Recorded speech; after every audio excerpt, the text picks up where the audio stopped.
성경을 봉독하겠습니다. 시편 15편 1절에서 5절 말씀입니다. 시편 15편 1절에서 5절 말씀을 봉독합니다. 여호와여, 주의 장막에 머무를 자 누구오며 주의 성산에 사는 자 누구오니까? 정직하게 행하며 공의를 실천하며 그의 마음의 진실을 말하며 그의 혀로 남을 허물하지 아니하고 그의 이웃에게 악을 행하지 아니하며 그의 이웃을 비방하지 아니하며 그의 눈은 망령된 자를 멸시하며 여호와를 두려워하는 자들을 존대하며 그의 마음에 소원한 것은 해로울지라도 변하지 아니하며 이자를 받으려고 돈을 구워주지 아니하며 뇌물을 받고 무죄한 자를 해하지 아니하는 자이니 이런 일을 행하는 자는 영원히 흔들리지 아니하리다. 아멘. 오늘은 하나님을 기뻐하시는 사람이라는 제목으로 말씀을 드리겠습니다. 하나님께서 기뻐하시는 사람. 밤과 낮 할 것 없이 그 휴대폰 문자가 계속 울립니다. 늦은 시간이든 이른 시간이든 대부분이 다 코로나에 대한 정보죠. 어디에서 환자 발생, 노선 안내, 또 주의해 주세요. 또 교회 비대면 예배, 굉장히 많은 것을 받게 됩니다. 바이러스 하나가 이렇게 세상을 지배하게 되는 걸 봅니다. 우리 개인의 마음도 지배하고 국가도 움직이고 전 세계도 움직인 듯한 그런 모습을 보게 됩니다. 우리가 위대하다고 떠들었던 인간의 모습이 사실은 얼마나 무기력한 존재인가 알 수 있는 부분입니다. 그러나 사람들은 자신들이 무기력한 존재라는 생각을 하지를 않습니다. 오히려 책임을 떠넘기는 거죠. 그래서 보면 각 나라들을 보면 우리가 환경을 파괴했거나 자연을 훼손시켜서 이런 문제가 왔으니 우리가 각성하자, 이런 운동은 하나도 일어나지 않아요. 그리고 다 보면 대통령을 욕하거나 또는 기관을 욕하거나 대처를 잘했느니 못했느니 원인에 대해서는 생각하지를 않고 나타난 일에 대해서 잘했니 못했느니 서로 그렇게 하니까 결국 이 문제는 해결되지 않는 문제로 남지요. 결국은 이제 백신이나 치료제가 개발이 되어야 겨우 안정은 되겠지만 그러나 더 무서운 결과가 또 기다리고 있다는 것을 생각하지 못하는 거예요. 새로운 모습, 원인을 규명해서 철저히 해나가지 않는 한 이 문제는 계속 발생할 수밖에 없는 거 아니겠나 생각합니다.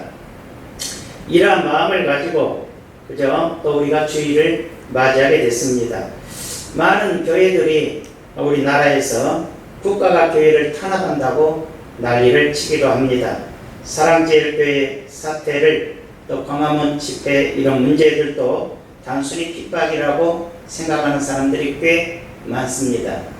여러 가지 생각들이 서로 다르니까 한쪽으로 생각하면 이해할 수 있는 부분이기도 하지만 그러나 그게 도가 지나치면 많은 사람에게 피해를 주고 국가에 피해를 주고 그렇습니다. 정말 안타까운 것은 이렇게 서로 좋은 관계가 필요한데 좋은 관계보다는 이 교회 지도자들이 싸움의 관계로 몰아간다는 건 비성서적인 것이 아닌가 저는 그렇게 생각합니다. 우리가 성경을 공부하고 하나님의 말씀에 대해서 공부합니다. 많은 기독교 지도자들이 또는 성도님들이 신학과 성경에 굉장히 능하지요. 잘 알지요. 하나님 말씀도 잘 알고 하나님 말씀도 잘 깨닫습니다. 그렇지만 우리가 하나님의 말씀을 배우고 깨닫고 믿고 하는 것은 하나님의 말씀에 따라 살고 이 세상에 대한 책임을 지고 하나님의 뜻을 성취시키기 위해서 하나님의 말씀을 알고 배우고 믿는 건데 어느 날부턴가 좀 안타까운 모습들이 나타나는 거죠. 알면 알수록 배우면 배울수록 내가 옳다고 생각하는 겁니다. 내가 옳은 사람이 되는 거예요. 말씀을 통해서 성경을 통해서 내가 변화되어 새로운 사람이 되는 문제가 아니라 나는 아니까 나는 옳다는 거예요. 나는 아니까.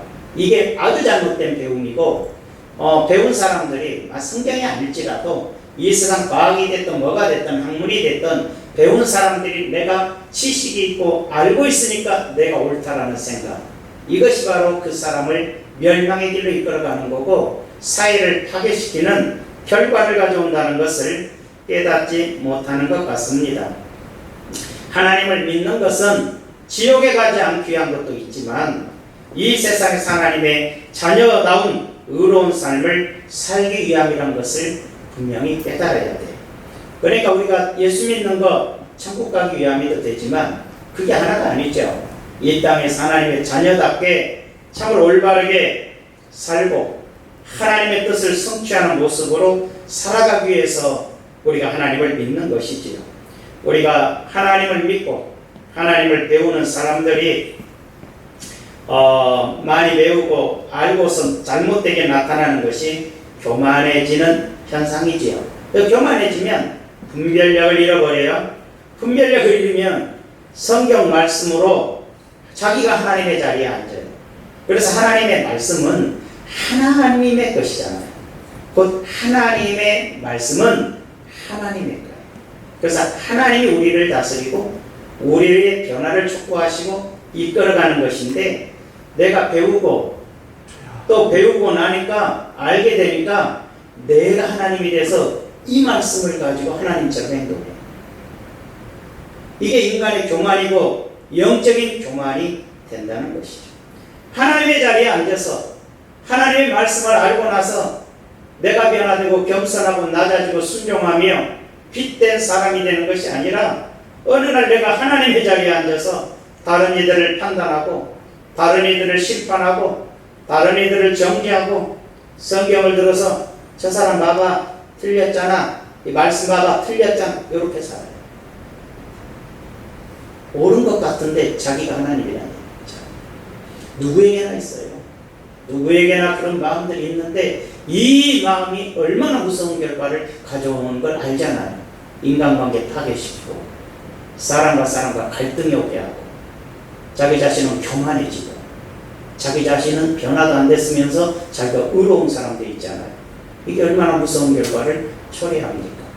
성경은 나를 비추고 내가 하나님 말씀 앞에 바로 서기 위한 거예요. 우리가 설교를 듣고 마찬가지가 되겠죠.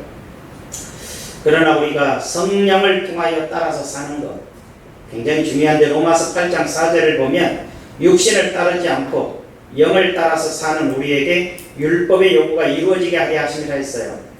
로마서 8장 4절에 보면 우리가 하나님의 말씀을 지키고 살아갈 수 없는데 우리가 육신을 따르지 않고 그 영을 따라 행하는 우리에게 율법의 요구가 이루어지게 하게 하십니다. 무슨 말씀입니까?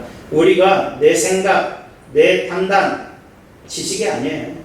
하나님 말씀에 대한 지식이 아니라 그런 판단으로 살아가는 것이 아니라 우리가 성령을 통해서 살아가면 우리가 하나님의 말씀인 율법의 요구를 이루어지게 한다는 거죠. 더 쉽게 말하면 성령을 따라 살면 하나님의 말씀에 순종하고 살지만 자기 생각, 자기 판단을 따라 살게 되면 불순종의 역사가 일어나죠. 5절에 보니까 육신을 따르는 자는 육신의 일을, 영을 따르는 자는 영의 일을 생각하는, 육신의 생각은 사망이요 영의 생각은 생명과 평안이니라 그랬어요. 육신의 생각은 하나님과 원수가 되나니 내가 성경을 많이 알고 신학 공부를 많이 하고 하나님의 말씀에 대해 깨달음이 커도 내가 그 많은 지식을 가지고도 하나님에 대한 많은 것을 깨닫고 살면서도 내가 육신의 생각을 가지고 살면 곧 내가 하나님과 원수가 되어버려요. 하나님을 몰라서 하나님과 원수 되는 것보다도 하나님에 대해 너무 잘 아는 우리가 내 생각을 가지고 하나님의 말씀을 내 마음대로 활용을 하기 시작할 때 이미 나는 하나님과 원수가 되어버려요.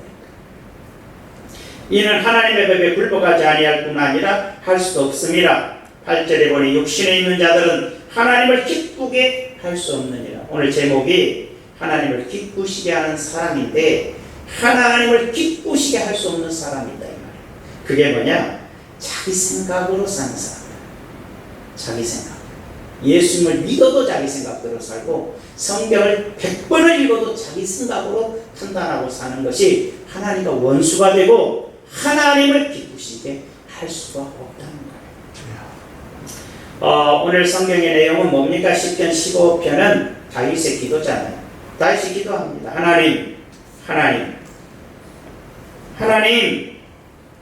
하나님의 집에, 거룩한 집에 머무를 수 있고 주님의 거룩한 산에서 살아갈 수 있는 사람이 누굽니까? 다시 말해서 하나님과 함께하고 하나님의 은혜 가운데 하나님의 영적 생활 속에 머물러 있을 수 있는 사람은 누구입니까? 즉 하나님이 기뻐하시고 하나님이 축복하시고 살아가는 사람이 누구입니까? 이렇게 물어보는 장면이에요. 그래서 이제 2절부터가 하나님께서 또한 대답하시는 장면이라고 보면 돼요. 뭐라고 대답하십니까? 첫 번째로 보면 인격과 성품이 좋은 사람이라는 거죠. 하나님이 기뻐하는 사람은 인격과 성품이 좋은 사람입니다. 2절의 말씀에 정직하게 행하며 공의를 실천하며 그의 마음의 진실을 말하며, 무슨 말입니까? 정직한 사람은 공의롭고요, 정직한 사람은 마음의 진실을 말하죠. 그러니까 이거죠, 정직이죠. 그 속에다 포함된다고 볼 때 정직하고 진실하고 의롭다. 정직한 사람이 의롭지 않을 리 없고 정직한 사람이 진실하지 않을 리 없으니 정직한 사람을 하나님이 기뻐한다는 거예요. 정직하다는 건 거짓이 없다는 거예요. 거짓이 없다는 거예요. 바른 길을 가고 하나님과 함께 생활하는 것을 정직하다고 말할 수가 있는 거죠. 거짓이 없고 하나님을 믿는 믿음으로 올바르게 살아가며 의롭게 생활하는 사람을 하나님이 기뻐하신다. 그 하나님이 기뻐하시는 사람은 어떤 결과를 가져온가 봤더니 정직한 사람, 시편 112편에 2절과 4절에 보니까 그의 후손이 땅에서 강성하며 정직한 자들의 후손에게 복이 있다 그랬어요. 정직한 사람은 하나님께 기쁨이 되는 사람인데 그들의 결과가 뭐냐? 후손들이 복을 받는다. 정직한 것을 하나님이 기뻐하시기 때문에 정직한 사람의 후손들에게 복을 주신다.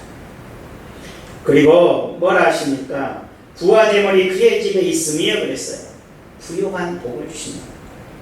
부요하게 하시고, 그잖아요, 재물이 넉넉하게 해주시겠다는 거죠. 4절에 보니까 정직한 자들에게는 흑암 중에 빛이 일어나나니 그는 자비롭고 국률이 많으며 의로운 이로다. 정직한 사람은 하나님께서 어려운 일이 오고 고난이 밀려올 때 그 어려움과 고난을 벗어나게 해주신다. 이해가 되시면 아멘. 아멘. 우리가 하나님을 섬길 때 하나님이 기뻐하는 사람은 정직해야 된다. 아멘. 정직이라는 성품, 정직이라는 인품이라는 거죠. 인격을 가져라. 사람은 하나님이 기뻐하는 거 믿어야지 하면서 맨날 거짓말하고 밀당하면서 맨날 쇼하고 밀당하면서 그냥 이상한 신앙생활 하는 걸 꼭 뭐 이상하잖아요. 그런 것을 하나님, 그런 사람 기뻐하잖아요. 하나님 믿는다면 인격을 갖추라는 거예요. 정직한 인격, 의로운 인격, 진실한 인격을 가져라.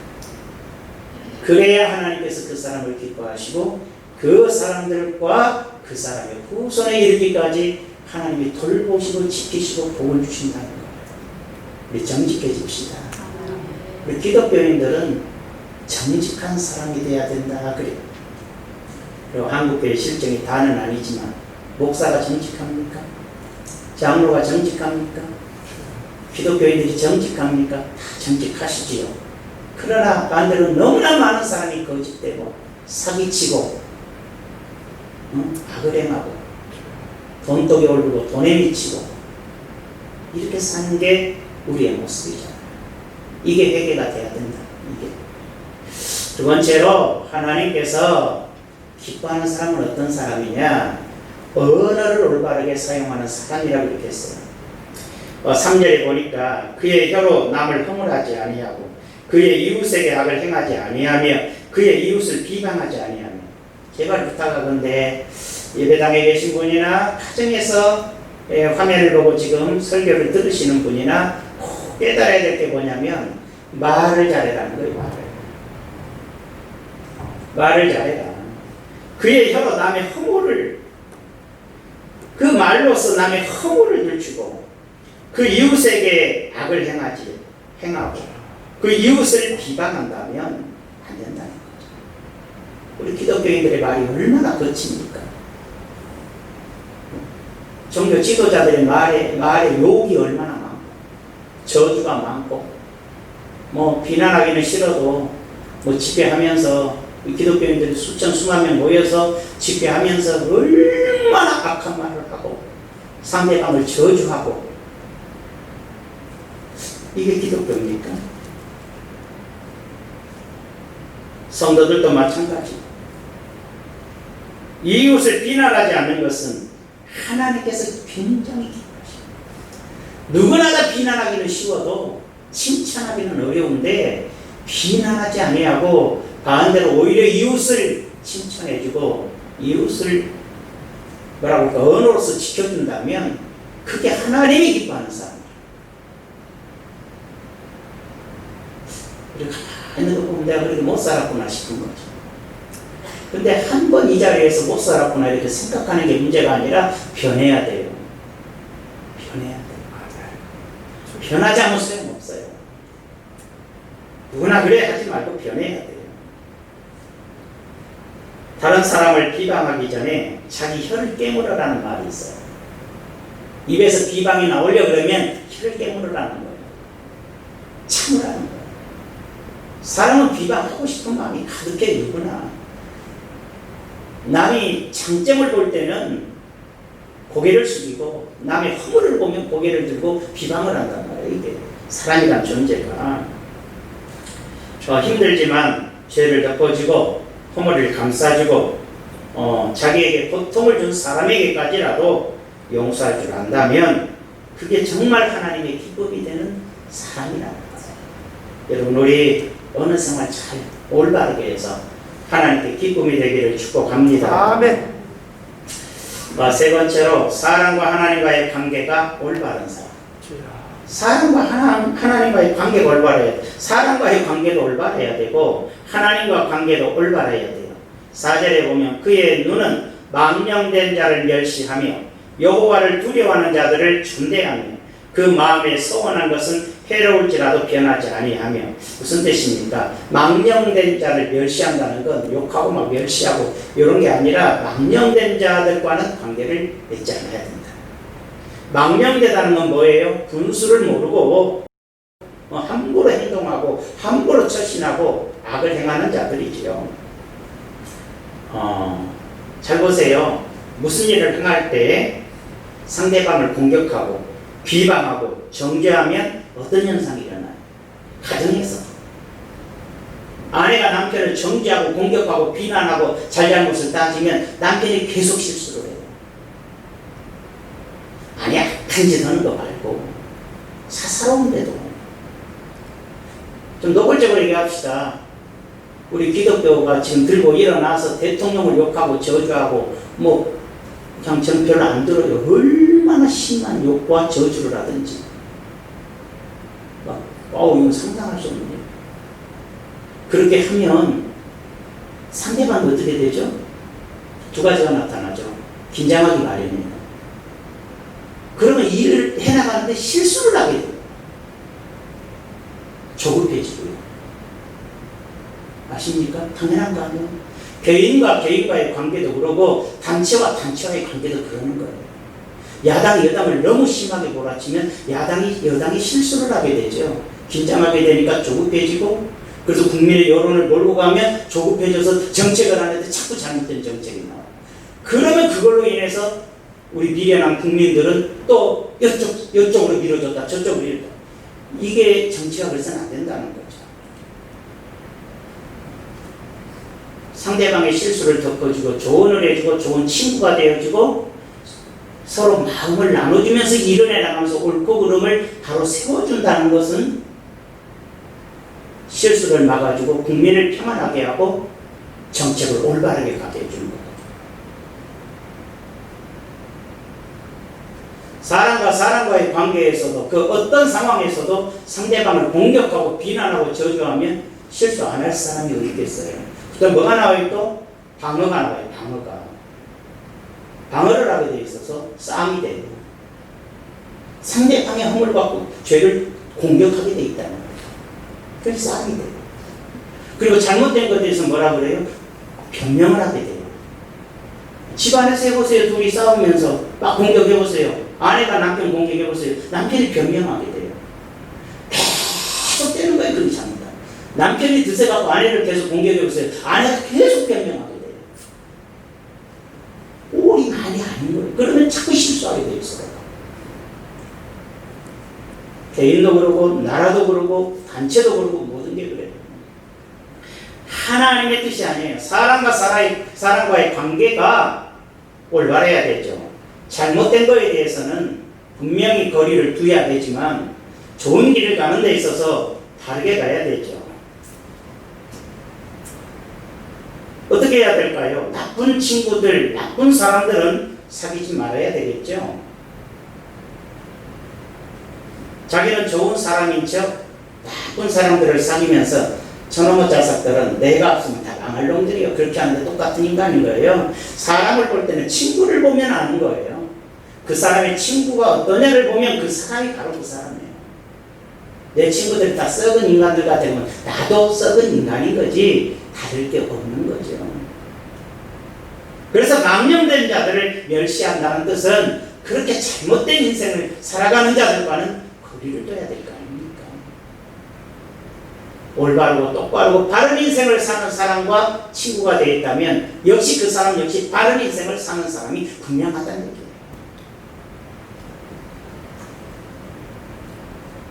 뭐라 그랬습니까? 그의 마음에 서원한 것은 해로울지라도 변하지 아니하며, 서원은 약속이죠. 하나님과 약속을 했다면 변치 않게 실천해라. 하나님이 우리에게 언약을 주시거나 약속한 것은 하나님이 다 실천하십니다. 하나님은 변개치 않으시는데 우리는 하나님께 약속하고 다 변해버리잖아요. 그러지 말라는 얘기입니다. 그래서 하나님은 어떤 사람을 사랑하느냐? 사람과 사람과의 관계를 바르게 하는 사람이에요. 하나님과의 관계가 올바른 사람을 하나님은 기뻐하시고 사랑하신다는 것입니다. 그래서 시편 1편 1절 3절에 보니까 복이 있는 사람은 악인들의 꾀를 따르지 아니하며 죄인들의 길에 서지 아니하며 오만한 자들의 자리에 앉지 아니하고, 있잖아요.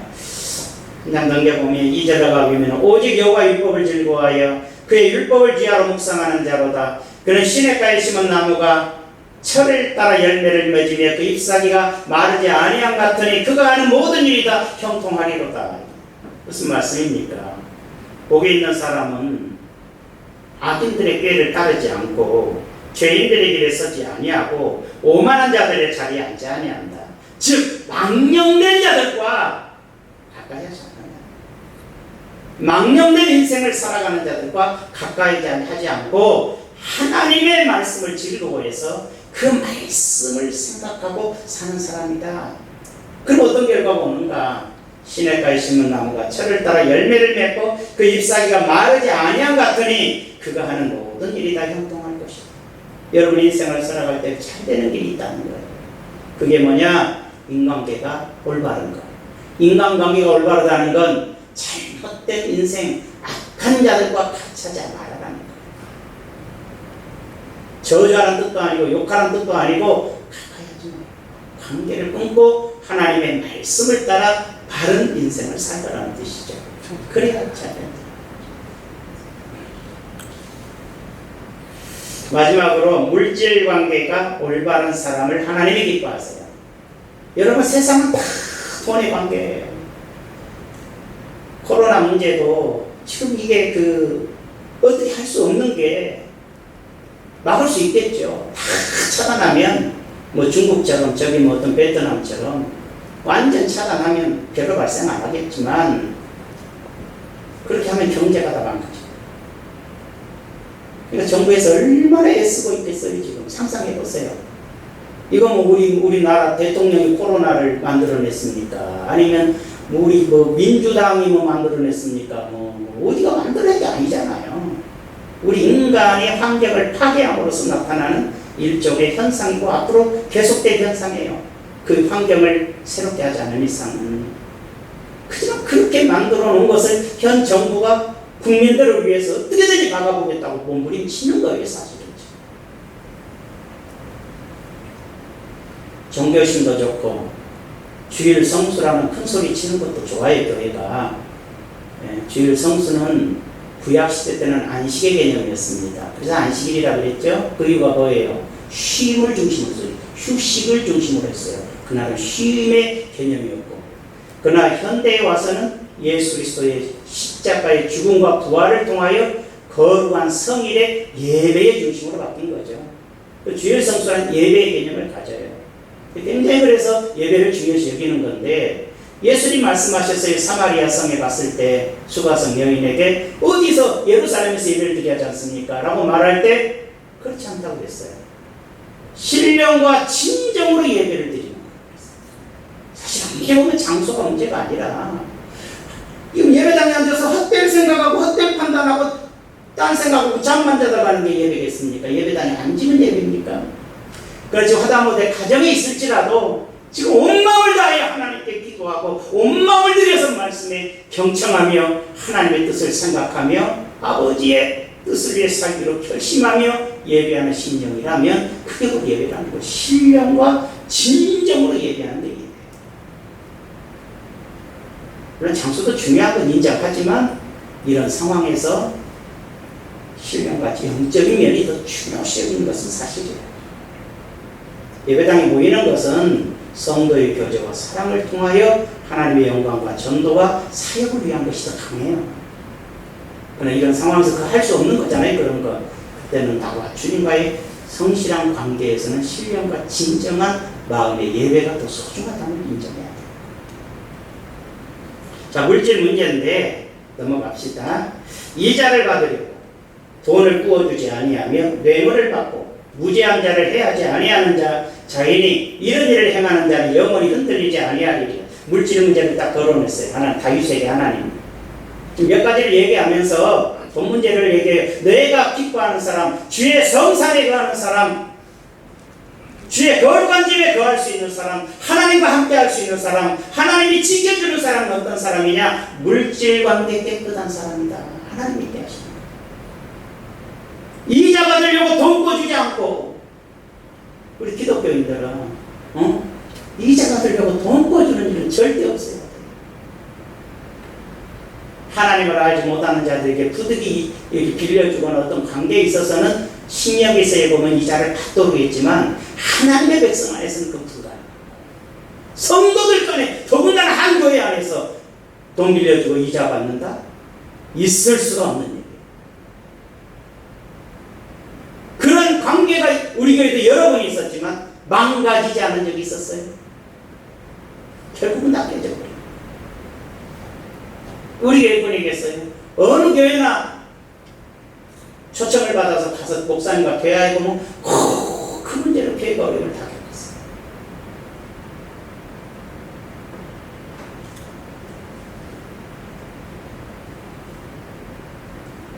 출애굽기 22장 25절에 뭐라 말씀하십니까? 출애굽기 22장 25절에 내가 만일 너와 함께한데 백성 중에서 가난한 자에게 돈을 구워주면 너는 그에게 채권자가 자지 말며 이자를 받지 말 것이며, 갑자기 돈 빌려줬다고 해서 주인 노릇하지 마. 큰 소리 치지 말라는 거죠. 이자 받지 말고, 내가 만일 이웃의 옷을 전당 잡거든, 어떤 경우에 내 옷 좀 받고 있어. 그리고 돈 좀 빌려줘. 이따 찾으러. 근데 찾으러 못 와. 그러면 저녁에 갖다 주라는 거예요.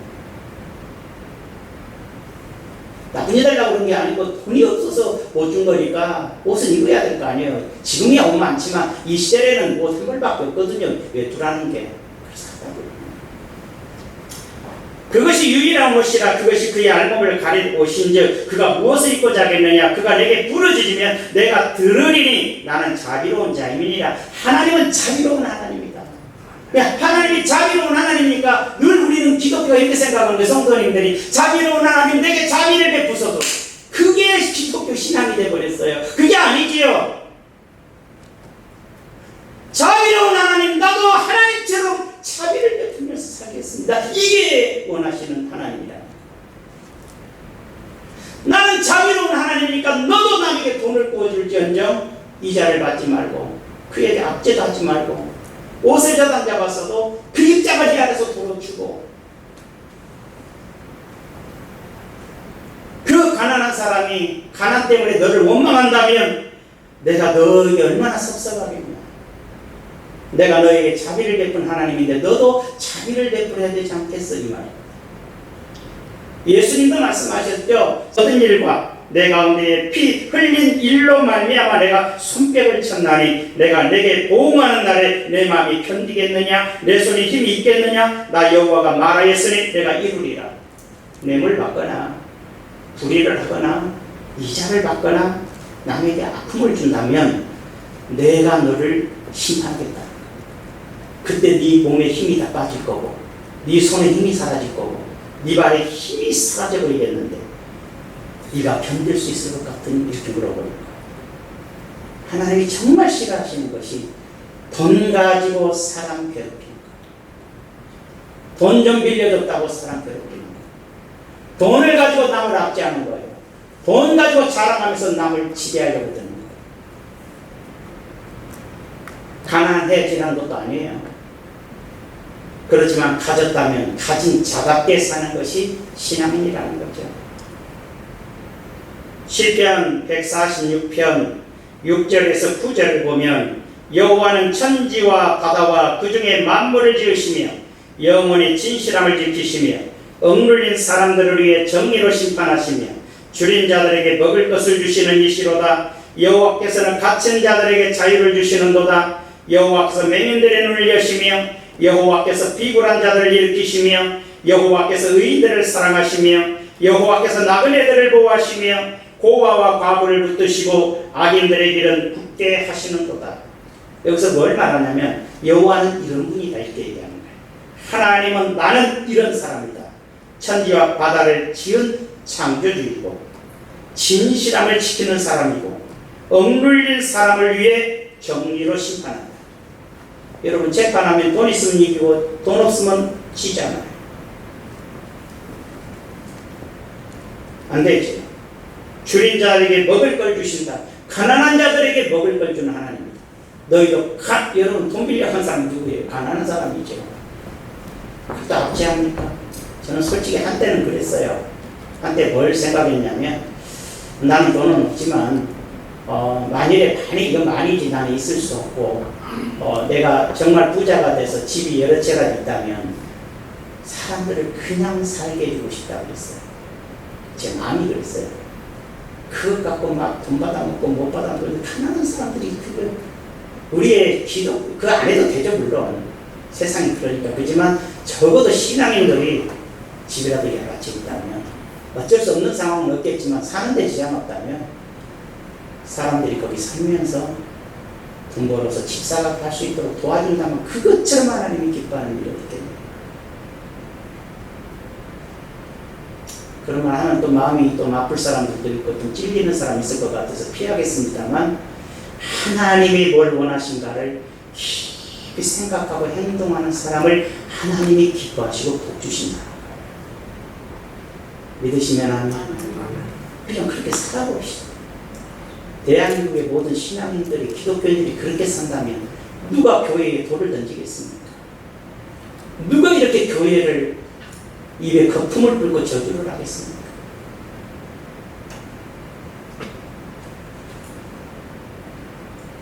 여호와께서 맹인들의 눈을 여시며 그죠? 갇힌 자들에게 자유를 주시죠.